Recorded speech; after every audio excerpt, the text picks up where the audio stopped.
of the murder. The police tapes of his ex-wife in a bitter divorce. My ex-husband caused me a lot of grief. I would never do something like that. But would the dead man's in-laws? He said, I looked into hiring a hitman and it was cheaper to get you this TV. Their hobby is hating Danny. They hated Danny, really. They hate Danny. Tonight, the play-by-play investigation connecting low-life hoods, Allegedly murdering a law professor. high-life dentists, I am a periodontist. and the hidden camera undercover sting never before seen. Listen. Scary. No, don't be scared. Murdering over a divorce dispute? What's a good reason to commit murder? If this was a Coen Brothers movie, that would be an unbelievable plot. Inlaws and Outlaws. Good evening, I'm David Muir. And I'm Elizabeth Vargas. Right here tonight, what police say could be a game changer in a shocking murder investigation. The gunning down of a father and prominent FSU professor. A murder as twisted as anything he might have taught in one of his very own criminal law classes. This is all happening right now with the trial just weeks away, the clock ticking for police to close the net around other possible suspects. And you will see it all right here tonight. The new surveillance video and 2020's own confrontation with a key suspect just in the last 24 hours. We're now sorting out the outlaws from the in-laws. And here's Matt Gutman. The last morning of Professor Dan Markel's life is a glorious Sunshine State Friday. At about 9 a.m., he leaves his Tallahassee home beside the trees dripping with Spanish moss with his 2 kids in the back seat of his Honda Accord. Takes his children, 2 young boys, to the creative preschool on Tharp Street, drops them off. He drives about another 15 minutes to Premier Gym, sort of on the north side of town. 11 a.m. After his workout, Markel drives back home and is headed up the driveway when his cell phone rings. Markel starts a conversation, one he will never finish. He tells the man on the phone, oh, hold on, there's someone unfamiliar in my driveway. And as the man is on the phone, he hears some exchange, then he hears a muffle, a sound, a grunt. He never hears Dan Markel again. Somebody had walked up to Markel and shot him twice in the head. This was something really strange and was going to be a really big story. If Markel's life flashed before his eyes on that hot Florida morning, it might have looked something like this. The precocious son of a prominent Toronto family, Markel earned degrees from Harvard and Cambridge before landing a job as a criminal law professor at Florida State University. He was extraordinary. He was a gifted young man. Gifted. Donald Wider, former dean of the FSU Law School, says the intense and driven Markel was a superstar. Our second speaker is Dan Markel. A renowned scholar who commanded attention at prestigious legal seminars around the country. But the sentencing issue is distinct from the criminalization question. In the classroom, Markel was regarded as a tough but fair taskmaster. Dan was demanding of himself and of others. He was always exhorting people to do their best, to think independently, to think critically. And hopefully this will evoke some conversation. Thanks. Markel also found success on the domestic front when he met a University of Miami law student 7 years his junior named Wendy Adelson. Adelson was raised among the soaring palm trees and beaches of sunny South Florida. Her well-heeled family operated a lucrative dentistry clinic named the Adelson Institute near Fort Lauderdale, where Father Harvey and brother Charlie, I am a periodontist owner, handled the drilling and filling, and her mother Donna coordinated patient care. Attorney Michael Weinstein has known the family since childhood. Harvey opened up his dental practice 40 years ago in Tamarack, Florida, and he's been a pillar of the dental community, doing a great job for patients for the past 40 years. Tell me about Wendy. What is she like? Wendy is an incredibly bright, incredibly intelligent individual. While Wendy Adelson was a serious and committed law student, her best friend, Tova Walsh, says she was more free-spirited and quirky than her straight-laced boyfriend. Welcome to The Weakest Link. Wendy. Once appearing on that old quiz show, The Weakest Link. When I was little, I wanted to be a giraffe. Is there anything else you've ever dreamed of? Well, I was in the circus for a while as a contortionist. Wendy is just, fun and full of joy. She's a lovely person who has just boundless enthusiasm and energy and sense of humor. After a whirlwind courtship, Markel and Adelson announced their February 2006 wedding in the New York Times. Friends and family gathered at this synagogue in Boca Raton, Florida, for the ceremony. It was a beautiful and very elegant affair. Wendy looked gorgeous. Dan's friends and Wendy's friends were all there and celebrating with them. The newlyweds settled in Tallahassee, where Wendy also got a job at FSU as a clinical law professor specializing in human trafficking issues. We had 2 previous clinics, and this is the 3rd one coming on board. I think she did a great job. Very poised, capable, professional, competent, articulate. Life seemed blessed for the 2 lawyers in love, especially after the arrival of 2 children.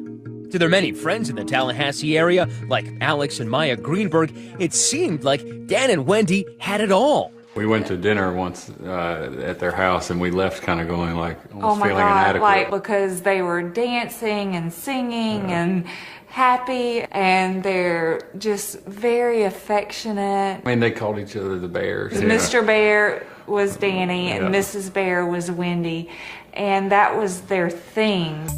Despite the lovey-dovey front, it turns out Wendy's passion for Papa Bear Dan had long ago gone into hibernation. In this podcast she later recorded, Wendy laid bare her feelings for her overachieving husband. Thought I could cheat the system and marry a man I lacked passionate love for. Our marriage dissolved after the children arrived, as the loneliness of being married to someone that didn't view me as an equal crept in. Despite her own impressive career, Wendy says that Dan was constantly belittling her achievements, refusing to even read her passion project, a novel she wrote. I mean, he didn't like fiction, so why read my novel? It was logic, not a lack of love. Then, in September 2012, after a business trip, Markel returns to Tallahassee to find a most extreme home makeover. Much of the furniture and belongings gone. The kids also gone. One of the few things Wendy did leave behind, a crib mattress on the floor with divorce papers on top. New York law professor Ethan Lieb was a close friend of Markel. This was quite stunning to him. Even in his wildest imagination, he doesn't think that this is going to happen, and he doesn't think this is going to happen this quickly. Dan tried to reconcile with Wendy, but then the former contortionist added this new twist. A motion to move the kids 450 miles away to her parents' home in South Florida. And that was a turning point. I think that flipped a switch in it, because then he felt like, okay, I need to fight for me now. I think he went from, at that point, frustration to a little bit angry. Dan successfully fought the relocation, but now the gloves were off. In colorfully worded briefs, he attacked Wendy for the Pearl Harbor-style separation and her Visigoth-like sacking of the marital home. Then, in March 2014, Markel launched an offensive on another front, the mother-in-law. In court papers, he demanded that Donna, Wendy's mom, stop having unsupervised visits with his kids after they told him, "Grandma says you're stupid," and "Grandma says she hates you." Yet in this emotional wasteland, new romance found room to bloom. Wendy started dating a fellow FSU professor named Jeffrey Lacasse. And Dan also found a new legal eagle to be his romantic co-counsel, a prominent New York law professor. And I said, "You have a girlfriend now? You're having fun in life again? You're smiling a lot? You have to start celebrating those things and walk away from this negativity." And he walked away from that conversation saying, "You're right." But on July 18th, right after his morning workout on that beautiful summer's day, he'll be shot down in his driveway. His next-door neighbor calling 911. His driver's side window is shattered and he's battered and can't answer. He's inside, the car is running, and he's got blood all over his head. He's not responding to me. When we come back, Markel's ex-wife is the first person police bring in. She's all tears and fears. So I understand why I wouldn't be the person you would think would do something. When 2020 returns.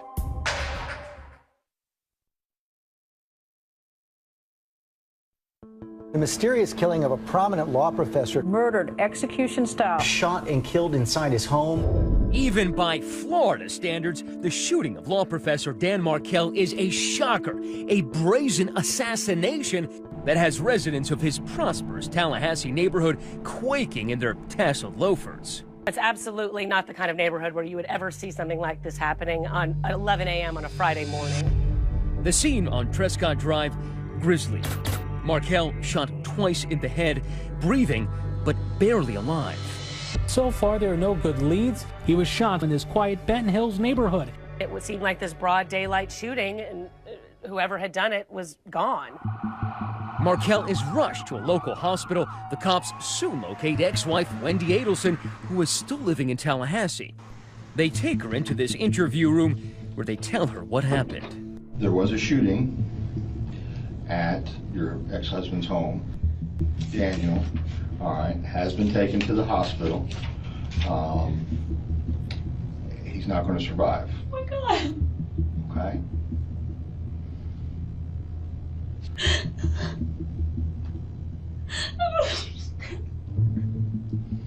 What happened? As the initial shock subsides, her thoughts turn to their children. It really scares me because it means there's someone out there that's willing to do this to him, and I'm scared for the kids.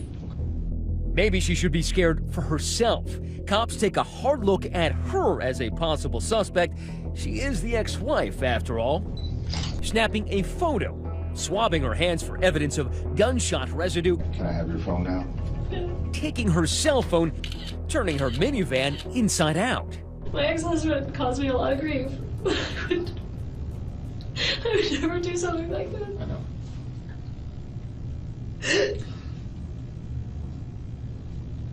And it's So going I understand why I would be the person you would think would do something, but Well, we have to work just as hard to eliminate it's people. fine. I want to figure out. Adelson tells police she was at home in the morning waiting for a TV repairman, then went out to buy a bottle of booze for a party. After that, she met some friends for lunch. Police, meanwhile, find no evidence of a break-in at the Markel home. Somebody, for some reason, wanted Dan Markel dead, but who? Right after the shooting, police didn't have much to go on, but they did get one lead. The neighbor who called 911 from that house told them that he saw a light-colored car that looked like a Prius back out of the driveway and head down the road. You said there was another vehicle that you saw driving away? Yes, and it left the scene rapidly. It looked sort of like a Prius. Tallahassee police quickly begin a door-to-door search for any sign of the car on security cameras. 5 days later, they get a hit, releasing this grainy photo of a Prius. Now in Tallahassee, you know, a Prius and Subarus are a dime a dozen. So, I mean, there are an awful lot of Priuses around here. While investigators hunt for that eco-friendly vehicle of interest, they are also digging into every aspect of Markel's life. We thought maybe it could have been a disgruntled former student. It could have been someone who disagreed with his ideas. Nervous faculty at FSU wonder, could his death be tied to the campus? They just thought, my God, this happened to one of us, and another one of us might be next. I walked out of my office one Sunday, but next to me was a metallic green Toyota Prius, and I confess that sent a shiver up my spine. About 15 hours after he is shot, Dan Markel is pronounced dead. The devastating news spreads quickly. I shot up from bed. I was shocked, devastated. I literally could not comprehend that that had happened to him. His many friends and family gather to grieve the loss of this young father and brilliant legal scholar. Because Dan directly touched so many people, it was extremely painful. Okay. Do you know anybody that would have a beef against your ex-husband? Back at police headquarters on the day of the shooting, it seemed Wendy Adelson was off the hook, and she and the investigator engaged in talk of who done it. Who would do this? I don't know. That's why you're here, and that's why we're talking. She proceeded to tell police about that FSU professor, Jeffrey Lacasse, the other man in her life who she lately had had a falling out with. He didn't like Danny because Danny hurt me. She said Lacasse, who you might have noticed bears a striking likeness to Markel, was no fan of her ex. I see why he's a good suspect. It's like, what if it's Jeff? Like, then I did this by asking for some time away from him. I made him crazy. 2 nights later, police asked Lacasse to come down to the station. Your name did come up because you were associated at some point with Wendy. Of course. Without hesitation, the professor professes his affection for his former flame. I was in love with this girl, man, so it's hard. She really has this charisma and this sexuality, and so, you know, you throw yourself in front of a bus for this girl. And you've never had any kind of physical contact with Danny? No. I'm surprised you guys didn't call me earlier, though, because I probably said 100 times in public that I like to kick his ass, because he kept, like, really making Wendy suffer and things like that. Right. But no, I would never. I'm a professor, and I'm not going to do anything like that. No. He tells cops he was hundreds of miles away at the time of the murder. I stayed at a really crappy Days Inn, maybe 20 miles south of Atlanta. Lacasse's story checks out, but he's not done talking. In fact, far from it. I have something I want to tell you, but I want it off there. I'm more concerned about my safety with what I'm going to tell you. Danny Markel just got killed, and I don't want to be next. I'm sorry if that sounds paranoid, but I do have some ideas. Over the course of 3 lengthy interviews, he paints a portrait of profound Adelson family dysfunction. The whole family's real weird. Something's up with this family. He tells police they should focus not on Wendy, but on her parents and her brother Charlie, who run the family dentistry business in South Florida, and had come to think of Dan Markel as a stubborn obstacle to Wendy's happiness. The family desperately wants her back in South Florida. Mother, father, and she has a brother. They hate Danny in a way I've never seen. This kind of obsession. Like, their hobby is hating Danny. If I could just say, I would be investigating Charlie Adelson. No, I don't know if he did this. If you're looking at somebody, don't miss him. Soon, police discover Lacasse isn't the only one raising concerns about Wendy's family. They hated Danny, really. They hate Danny. Markel's friends Alex and Maya Greenberg tell police all about Dan's troubles with his in-laws. I think they were mean. I mean, to do some of the stuff that they did during this divorce with Danny is just not reasonable. Even Wendy Adelson herself acknowledges her parents' hatred for Markel. My parents have more reason to dislike Danny than almost anyone else. He hurt their daughter. They're very angry with him. But even my family, who felt like I had been mistreated, would never do something like this. Never. And for all the talk of Wendy's family, they were nowhere near Tallahassee on the day of Markel's murder. The cops are laser focused on tracking down that mysterious green hybrid, and for many months, the case goes cold. All that we knew was that he had been shot in his garage, that there was a Prius-like vehicle that was seen leaving the scene, and that was it. Coming up, something as banal as a toll transponder of all things will lead police hundreds of miles away, far from the FSU quad, to the bloody streets of gangland Miami. The hunt for the killers in 2020 returns.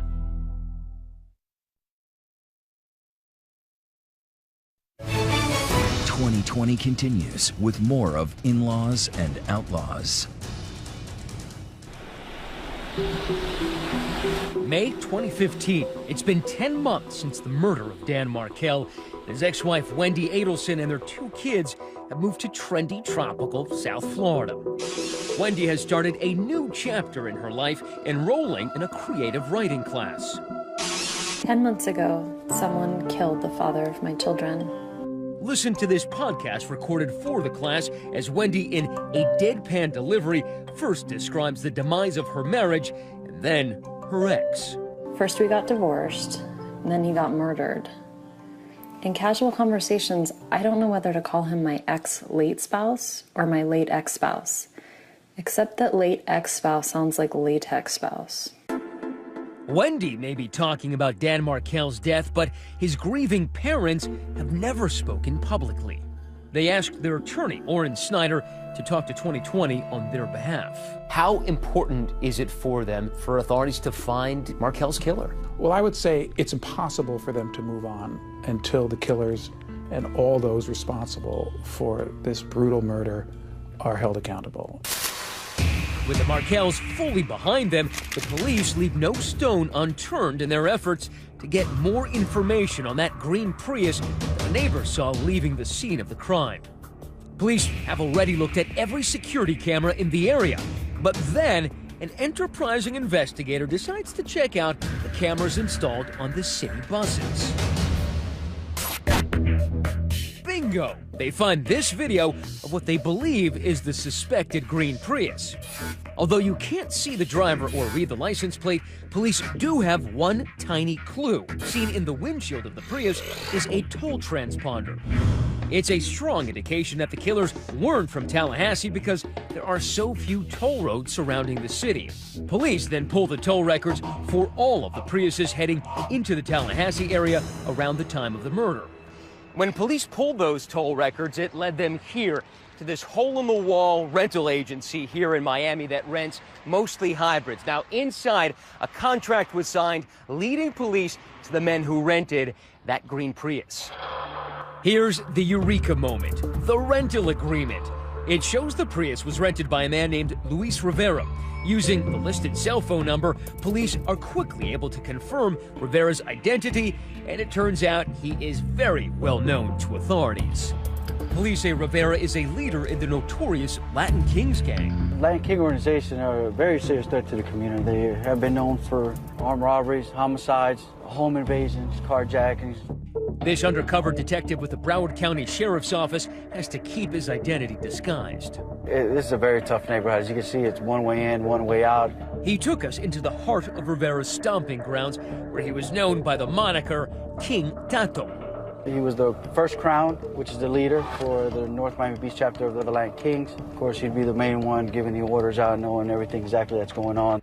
And there's another lead on that rental contract, a man identified as Rivera's brother.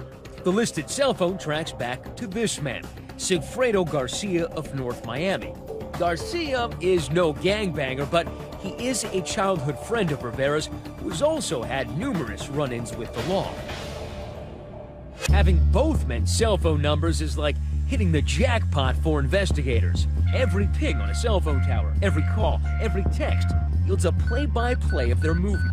And police say that data showed that in July 2014, Garcia and Rivera set out on a fateful road trip from Miami to Tallahassee in that Prius. Wednesday, July 16th, cell phone records show the Prius heading up I-75 on the 7-hour drive towards Tallahassee. They hit Tallahassee after midnight and check into this motel. Friday morning, July 18th, cell phone tower records place Garcia and Rivera here in the vicinity of the Premier Health and Fitness Center. Surveillance cameras capture Dan Markel arriving at the fitness center in his black Honda. Now, watch as this Prius enters the parking lot. The cops say it's the same one rented by Garcia and Rivera. Markel is then seen entering the center. Meanwhile, outside, cameras show the Prius suspiciously moving around to different parking spots. Later, Markel is seen driving away from the center. Watch closely as that same Prius follows him out. 10:44 a.m. This city bus camera captures Markel's Honda as he drives home. Seconds later, we see his unwelcome shadow, that green Prius. Markel is shot in his driveway at around 11 a.m. Police say that shortly after that, another bus camera shows the Prius driving the opposite direction away from the house. Later that same night, Garcia and Rivera are back in Miami, spotted by a security camera in that Prius withdrawing money at this ATM. I mean, there is a sense about this case that they're not really trying that hard to cover their tracks. They're just going about their business pretty openly. Convinced they have their suspects nailed dead to rights, police charge Rivera and Garcia for Dan Markel's murder. One of the men accused of killing FSU law professor Dan Markel is now behind bars. So what are two Miami criminals doing up here 400 miles away, allegedly murdering a law professor? It didn't seem to make sense, did it? No, it didn't. So what is the connect? There's got to be a connection between Dan Markel and these two guys. What is that connection? Well, perhaps that connection isn't a what, it's a who. Coming up, is this mystery woman at the center of a web stretching from gangland Miami to the lecture hall to a luxury dental clinic? And did someone give her an eye-opening payoff to help orchestrate murder? Was plastic surgery, breast augmentation, part of her compensation? When 2020 returns.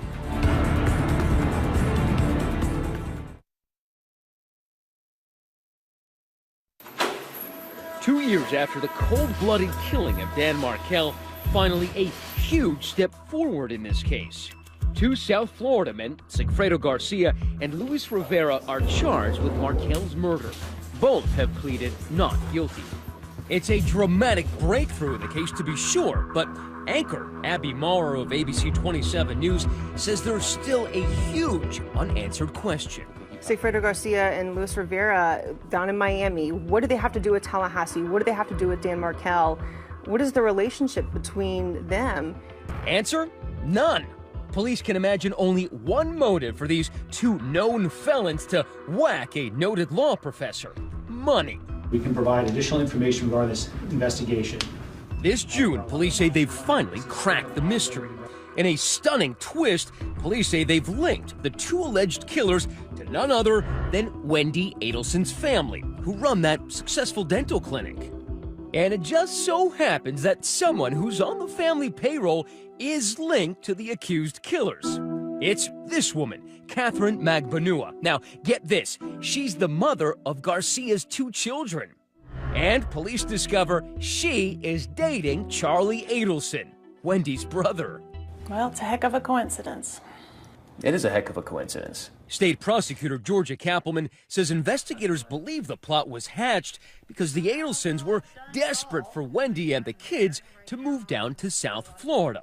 And Dan and his legal briefs were standing in the way. The working theory of the case is that the reason for this homicide was due to the bitter divorce that was ongoing. But murdering over a divorce dispute? I mean, what's a good reason to commit murder? Who killed Florida State University professor Dan Markel? They're looking at his ex-wife's family. Needless to say, the news of the Adelsons' suspected involvement rips through Tallahassee like a hurricane. What was the reaction? Completely shocked. And the possibility of the Adelson family being connected to this, that just blew everybody's mind. How is this possible? How is this kind of a case, this kind of a crime happening in this town? The family had no involvement whatsoever. So far, none of the Adelsons have been charged with a crime. And down in South Florida, Charlie's attorney, Michael Weinstein, scoffs at the very notion that his buddy could be behind Markel's murder. He's a really easygoing, laid back, have a beer, relaxed kind of guy.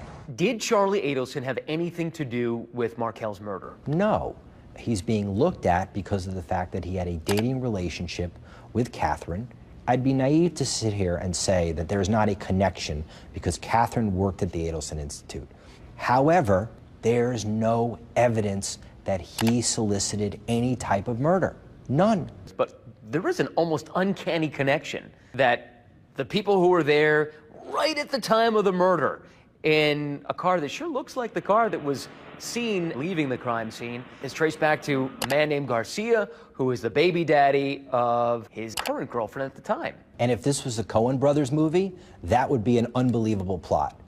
But we don't live in a Coen Brothers movie. And as I sit here today, I haven't seen one scintilla of evidence of any money changing hands. But police say they have. An affidavit released just last week asserts that Magbanua made cash deposits of about $44,000 after Markel's murder. Police say she then started receiving paychecks from the Adelson Institute signed by Wendy's mother, Donna, totaling another $13,000. Was that payroll or a payoff? Police say the two accused hitmen, Garcia and Rivera, seemed to be spending big time right after Markel's murder.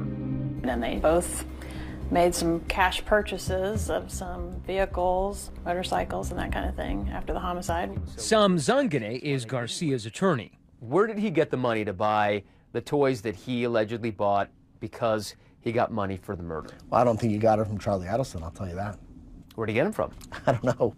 I'm saying that there's a lot of money movement in South Florida, and, you know, money floats. To single out Sigfredo Garcia and say, where did he get all this money? I mean, just like everybody else. And not everybody else is accused of being a contract killer. But prosecutors allege there was one other big-ticket item that was purchased, or maybe it was two, here in this upscale Coral Gables suburb of Miami, inside this office. It belongs to Dr. Leonard Raudner, voted Miami's best plastic surgeon. His specialty, breast enhancement. He's performed over 20,000 of them, even calls himself Dr. Boobner. Police say a confidential witness told them that Magbanua got a pricey breast job from the good doctor just 3 months after Markel's murder, and that Charlie Adelson allegedly picked up half the $6,000 to $7,000 tab. Magbanua declined to talk to 2020. Was plastic surgery, think about this. Think about breast this. augmentation part of her compensation for hooking the Adelsons up with Garcia? Think about what what they're trying to say here. Do you think my client would want the mother of his children, the woman that he loves, to get breast augmentation from Charlie Adelson and then have Charlie Adelson enjoy the fruits of that labor? I mean, come on. Between the accusations of a breast job payoff and the Fargo-esque image of Prius-driving hitmen, prosecutor Kappelman says this sounds like a murder plot concocted in Hollywood. It sounds outlandish. Sounds like good TV.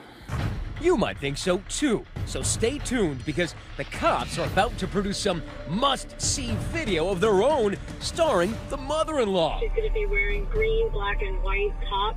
Going undercover, beard and all, to try to build a case against the Adelson family.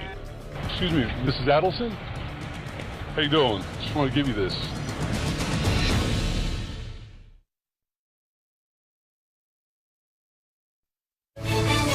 #2020 continues with more of In-Laws and Outlaws. Rewind. Go back to the July afternoon when Dan Markel was gunned down in his garage. You'll recall that his ex-wife, Wendy Adelson, was brought to the local cop shop that day for the grim news. I'm sorry. I don't know who would do this. Okay. Danny didn't treat me very well, and I'm so scared that maybe someone did this. Not because they hate Danny, but because they thought this was good somehow. Okay. Do you think someone would do this for your benefit without asking you? No. What good But that question gets Wendy thinking. About who? Big brother Charlie, and the eye-opening comments he'd been making after he bought her a TV. Listen to this.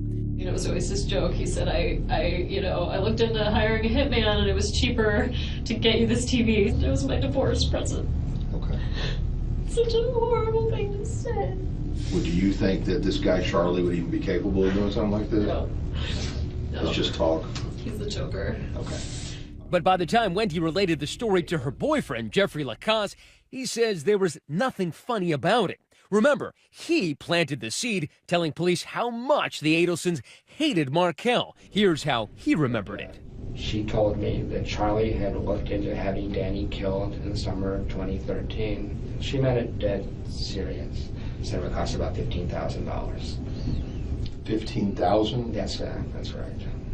Had Wendy ever even hinted that she suspected one of the family members? No, I mean, she's never indicated to me any, suspicion that her family members were connected. Tova Walsh is Wendy's best friend. And, she, like you, like me, sees the coincidence and is horrified by it, but is not, it's something that she can't imagine could be the case. But the cops sure did. Black shorts. Setting up an elaborate scheme with the goal of rattling the Adelsons. This is a rare inside look at a sting operation. The target, Wendy Adelson's mother, Donna, who police suspect could have been in on a plot to kill Markel. This exclusive video shows her on the street in Miami Beach, completely unaware of what is about to occur. Excuse me, Mrs. Adelson? That bearded man comes face to face with Donna. He's actually an undercover agent wearing a body camera. Listen. Ew. You're scared. No, don't be scared.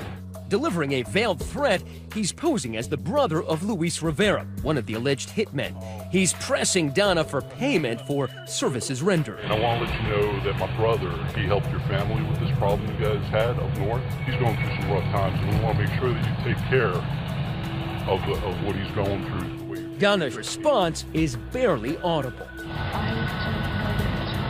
Well, this will explain it. Thank you.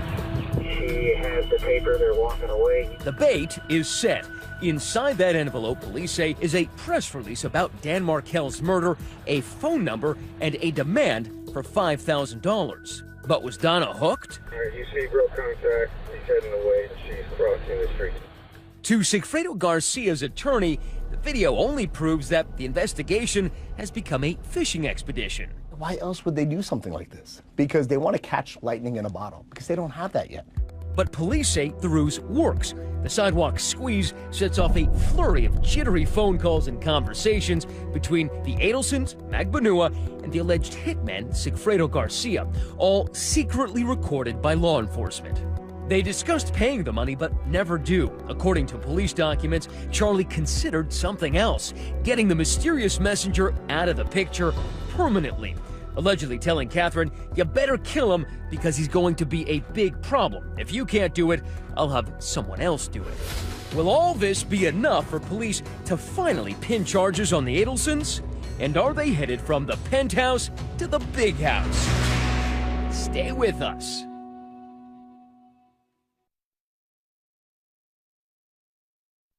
Black and white top.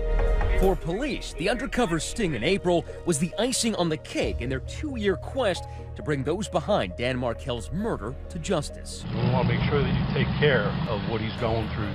This May, police submitted these arrest affidavits against Charles Adelson and Catherine Magbanua, detailing the hidden camera encounter, the suspected payoffs, and those revealing police interviews. While police believe they have the goods to prove Adelson and Magbanua are responsible for the murder of Daniel Markel, the prosecutor says it's not good enough.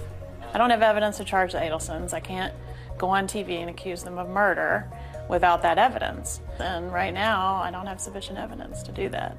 But at the very least, there's probable cause for 2020 to ask Charlie Adelson a few questions. Dr. Adelson, were you involved in a plot to kill Dan Markel? Before the shooting, did you ever discuss hiring a hitman? Adelson let the back of his $100,000 Mercedes do the talking. Attorneys for him and his parents have said the accusations are nothing more than fanciful fiction. Dan Markel was gunned down inside. Apart from the drama, it's critical to remember that there are 2 young children caught up in the middle of this tragedy. In Wendy's podcast, she talked about how happy they are to be close to the Adelson family. My children are thriving and happy. However it happened, it seems the Adelsons got pretty much what they wanted. Wendy and the kids now united with the rest of the family down in South Florida. But what about their other family, the Markels? Despite the cloud of suspicion over the Adelsons, Dan's parents say their priority will always be their grandkids. The family has done everything within their power to maintain a regular, ongoing relationship with the boys, including seeing the boys. Ultimately, the Markels are there for their grandkids and will be for the rest of their lives. But to rub salt in an open wound, police reveal that Wendy's had the children's surnames changed from Markel to Adelson. She said she did this to protect them from media reports. That may have been the final insult to the memory of a man who treasured his kids above all else. He would not want to miss a second of his boy's life. And for him not to be here, I think, is just the worst thing that could have ever happened to him. A waste of a life, a waste of a brilliant person, waste of a 2 children's father that's not going to be around anymore. Oh, maybe those friends will get some closure as this case finally goes to trial. And tonight, an official source tells us that Luis Rivera is cooperating and negotiating a plea deal with the hope his testimony could bring indictments against others. Of course, we'll stay on this case. And another story worth noting tonight on our 2020 digital series, Young and Gifted. A very inspiring teenager, blind and autistic, but using his music and his heart to teach others that nothing is impossible. That's at abcnews.com. In the meantime, thanks for watching tonight. I'm David Muir. And I'm Elizabeth Vargas. For all of us here at 2020 and ABC News, good night and have a great weekend.